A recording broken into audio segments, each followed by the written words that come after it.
L'auteur de ce livre, Hal Elrod, nous propose d'installer une routine matinale la plus complète possible pour attaquer toute nouvelle journée avec le maximum d'énergie, mettre toutes les chances de notre côté pour être efficace et surmonter les difficultés de notre vie, ainsi qu'atteindre nos objectifs.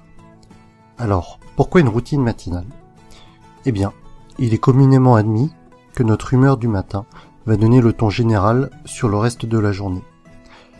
Admettons que vous démarriez une nouvelle journée en appuyant sur le bouton snooze 5 fois et que, à peine réveillé, vous êtes déjà en train de courir après le temps, que vous arrivez en retard au travail, que vous n'avez pas eu le temps de prendre votre petit déjeuner et que, sans votre café, vous n'avez pas pu être attentif lors de votre première réunion à 9h. Et tout cela s'enchaîne sur la journée, et cela se répète tous les jours de la semaine, tous les mois. Et cela finit par une année chaotique où vous n'avez jamais eu le temps de rien faire, jamais eu de temps pour vous, à part les quelques rares et toujours trop courtes semaines de vacances. Tous les soirs, vous rentrez exténué du travail. Vous vous installez devant votre télévision pour soi-disant vous décompresser, alors qu'en réalité, vous êtes hypnotisé par des programmes sans intérêt. Et le lendemain, c'est reparti pour une journée en tout point identique. En prenant un peu de recul, vous vous rendez compte que vous subissez les événements et que vous n'avez aucun contrôle sur votre quotidien. Si vous n'avez plus envie de cette vie-là, alors prenez-vous en main et essayez la méthode de Hal Elrod. Donc, concrètement, la méthode qu'il nous propose, il l'a surnommée Life Savers. Il faut associer à chacune des lettres du mot Savers un mot, et à chaque mot correspondra des actions que vous effectuerez tous les matins. S pour silence, A pour affirmation, V pour visualisation, E pour exercice physique, R pour reading, lecture, S pour scribing, écriture. Dans la partie silence, il s'agira de vous consacrer quelques minutes juste pour vous. Ce peut être une dizaine de minutes de méditation, de respiration lente et profonde ou une prière. Le but est d'avoir un moment calme qui fera une transition entre votre sommeil et votre réveil, un moment pour se recentrer sur soi. Personnellement, j'associe ce moment à un endroit sombre ou une lumière tamisée pour accentuer cet effet de transition douce. Dans la partie affirmation, répétez des citations qui vous inspirent, qui vous motivent, des phrases qui vous rappellent vos objectifs de réussite. Trouvez quelques phrases qui ont du sens pour vous et répétez-les.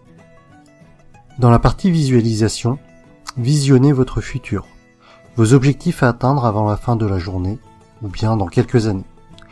Ressentez les effets que ces situations, une fois abouties, vous procureront. Ces deux étapes, affirmation et visualisation, vont vous aider à cibler les choses qui sont importantes pour vous dès le début de votre journée.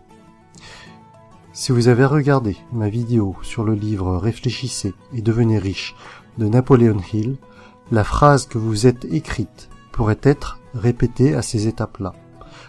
La partie visualisation correspond justement à ce que vous devez éprouver lorsque vous relirez votre phrase. N'hésitez pas à aller voir cette vidéo si ce n'est pas déjà fait.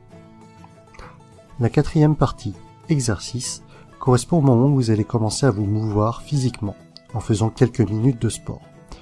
Faites ce que vous voulez avec ce que vous avez.